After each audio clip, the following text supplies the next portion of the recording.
Radio Health Journal talks about online pharmacies and fake medicines after this. People often ask me, how should I manage my money? Whether you're a multi-million-dollar investor or just starting out, the answer is Betterment. I'm John Stein, founder and CEO of Betterment. We created smarter technology to automate investing, help you make better financial decisions, invest for your personal goals, and stay on track for retirement.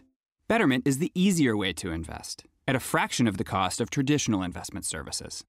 The revolution of smarter, more straightforward, personalized investing has begun, and we're leading the way. Betterment is already managing billions of dollars for more than 100,000 customers. Isn't it time you took control of your financial future? Sign up on your computer or smartphone today and receive up to 6 months free. Get full terms and conditions at betterment.com/podcast. Betterment. Investing made better. Sign up today at betterment.com/podcast.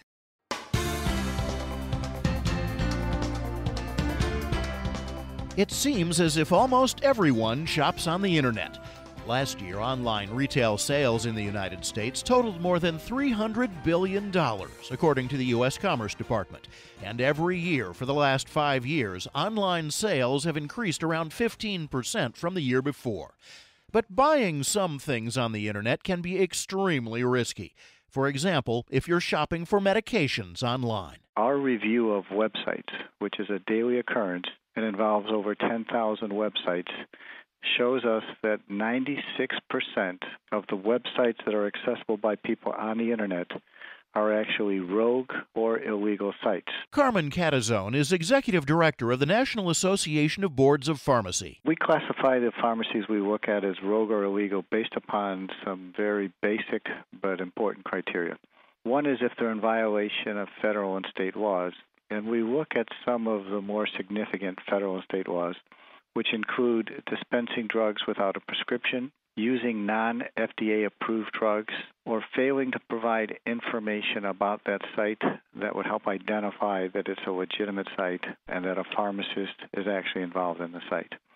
We then look at the other components of it as whether or not they're following certain standards that are important for consumer protection, such as do they have the right privacy systems in place to safeguard the patient information as well as any of the credit card or financial information that's being provided? And do they allow and provide for access to a pharmacist or healthcare professional should an emergency occur or should something happen with those medications? 1 in 6 Americans have purchased medicine online without a prescription. So people are really putting themselves at risk when they're buying online, trying to find basically a needle in that haystack, that 3% of legal. And that can be awfully hard to do because there are sophisticated websites that are designed to dupe patients into buying medicines that are counterfeit or substandard. That's Libby Bainey, Executive Director of the Alliance for Safe Online Pharmacies. Most people are totally unaware this is a problem. I mean, when I say 97% of internet drug sellers are illegal, people's jaws drop. How can that be? Look, I can do a quick search and find so many that are willing to sell me medicine. And look, it looks like it's from Canada, and it looks safe, and it says it's shipping from the U.S. 97% of those websites are operating illegally. They're not compliant. It's really easy to fake logos online. It's really easy to copy and paste a Canadian flag. It's really easy to say you're operating from California when you're really operating from Mauritius, shipping drugs from Turkey that were manufactured in China. The internet is an amazing source of commerce and convenience, but there's also the hidden factor of you can be anonymous or you can just flat out lie about what's going on, and it's very hard for consumers to check. And even sophisticated consumers who say, well, gosh, I'm going to double check. I might just call this number and ask them, where are you located? They're not, again, they're criminals. They're not going to tell you the truth. The vast majority of websites that sell pharmaceuticals are not really pharmacies at all. In fact, some of them are run by the Russian mafia. Some of them are there to steal your identity and sell you fake medicines. Dr. Roger Bate is a scholar at the American Enterprise Institute and author of the book Fake, The Deadly World of Falsified and Substandard Medicines. The vast majority of fake medicines or substandard medicines just simply won't work, either because they've been manufactured poorly or because counterfeiters have copied the appearance of a legitimate medicine but not put any of the right active ingredients in it. So their aim is not to kill you, but it's not to treat your disease or condition. The primary problem with the counterfeit drugs that are coming from this site are generally that the active ingredient is either too little or too much, which would be extremely dangerous for a patient. What we've also seen after that is the fact that it may not have any active ingredient whatsoever, or that the filler products that are used to constitute the tablet or capsule are dangerous substances. We've seen lead paint. We've seen the products concrete. We've seen rat poison. All of these very dangerous products are going into these counterfeit drugs just so that they can sell them and make a profit. People buy medications on the internet for a lot of the same reasons they buy anything online. It's easy and convenient, and often cheaper than buying from a brick-and-mortar store. But there's one additional factor that online pharmacies capitalize on. Many people buying medications on the internet don't have a prescription from their doctor. They don't really want to sometimes go to the doctor and talk about an embarrassing medical condition or one that they know they've had for a long time. Chronic conditions, as an example, if you have chronic allergies, as my sister did. She knew what she needed. She didn't need to continue to see the doctor. Of course, in her case, she had. But for people that have diabetes or high blood pressure or some other more embarrassing conditions they may not want to share, they're more eager to self-diagnose or to just buy online because they know what they need and don't feel that they need to benefit from the doctor-patient relationship. The World Health Organization estimates that half of the medications sold over the internet are counterfeit. Cantazone says the tally is as much as 80% fake from some countries. Fake medications create treatment nightmares because everyone assumes they're getting the real thing. Sometimes, Bates says, it can result in death. You may be taking a medicine for, I suppose the classic would be a statin. Most people are taking statins to control cholesterol, and if you took statins month after month that it had no effect, your cholesterol wouldn't be as controlled as well, and you are more likely to have an incident, potentially a heart attack. And the reason this is so pernicious is that if you were to have a heart attack, no one would write and die from it. No one would write on your death certificate, died from fake medicine. They'd say died from myocardial infarction. And so the real culprit is often never found. Other times, when a counterfeit drug doesn't work, your doctor may increase the dose and increase it again. Then, if you get your next refill from your local pharmacy instead of online and take the real medication at that high dose, it can result in an overdose, all while you're assuming you got a perfectly good medicine from a website in Canada, where most rogue sites claim they're based. What the sites that are operating on the internet like to do, they like to capitalize on that safety factor that people associate with Canadian sites. And so they'll put a maple leaf on, or they'll put some other markings on their website to indicate that they're from Canada, when actually these products are coming from China, India, Russia, all over the world and everywhere but Canada, and people don't take the time to research that or can't find out where they're coming from, and therefore they're exposing themselves again to some significant risk.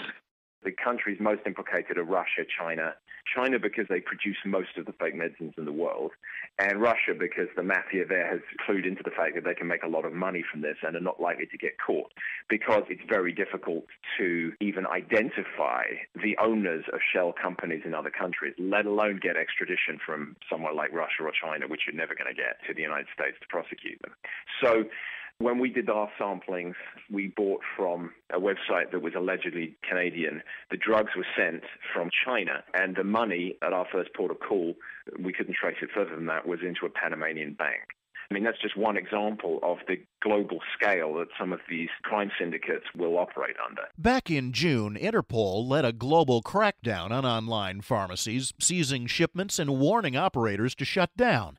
Bainey says that kind of international cooperation is difficult to pull off. Tracing the operators and the affiliates that are working with those operators is really difficult. And even when you do trace them, then you have the added problem of having to have international law enforcement involved. And so you do have to have cooperation. Again, just at a conference this afternoon talking with a number of stakeholders, including international governments as well as U.S. government officials, about the importance of international cooperation. Because to take out a criminal in Turkey, you've got to have Turkish government involved, you've got to have international police involved, you've sometimes have Europol or Interpol involved, as well as FDA that may have identified the crime, or other law enforcement officials that have been involved. It's a global effort, and it takes everybody to be focused on it to take these internet criminals down.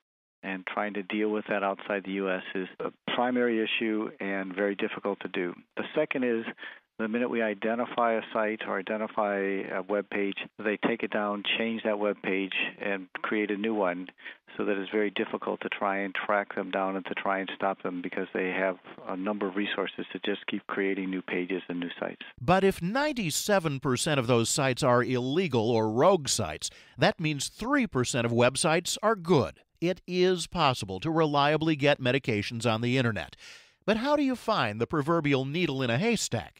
Bates says, first of all, follow some basic rules. All of the good credential sites will demand a prescription.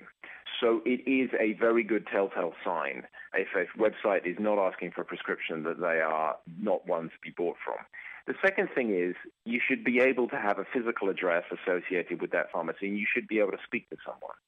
The times that I have bought from these pharmacies, whenever we've checked up on things, I have called to speak to people, and often you can never speak to anybody. That's another dead giveaway. But that's not enough. Bainey says it's a good idea to check the site you're considering on one of a couple of resources. One is the National Association of Boards of Pharmacies. So if you just Google or search NABP-VIPPS, you'll find a list of approximately 32 gold standard pharmacies that have been approved by NABP. That's the Good Housekeeping seal of approval for Internet pharmacy activity. And then another way is if you're just doing Internet search and you stumble across a website like safemeds.com or buymedicineonline.com or whatever the website might be, and you say, gosh, I can't tell if this is legitimate or not. I just don't know. You can go to legitscript.com, which is LEGITSCRIPT, legitscript.com, and you can just plug in that URL. So you can type in safepharmacy.com, and it'll come back with a yes or no. Is it legitimate or is it not? One more tool has just been added to help consumers reassure themselves about a website. It's a brand new web domain, .pharmacy. Websites have to be vetted as legitimate before they can use that domain. .pharmacy is run by the National Association of Boards of Pharmacy, which is a U.S. and international pharmacy regulator, and they are an observer of the Alliance for Safe Online Pharmacies. And we've partnered with NABP over the years on various initiatives. And this one in particular, there's a global community of stakeholders who are involved in supporting the .pharmacy initiative, because internationally this has really powerful ramifications for patient safety, because .pharmacy, just like .com, exists everywhere in the world that the Internet exists.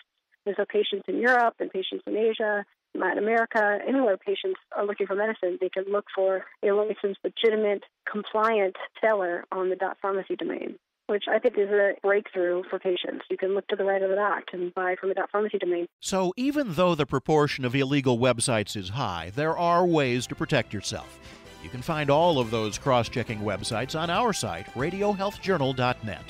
You can also find archives of our programs there, as well as on iTunes and Stitcher. I'm Reed Pence.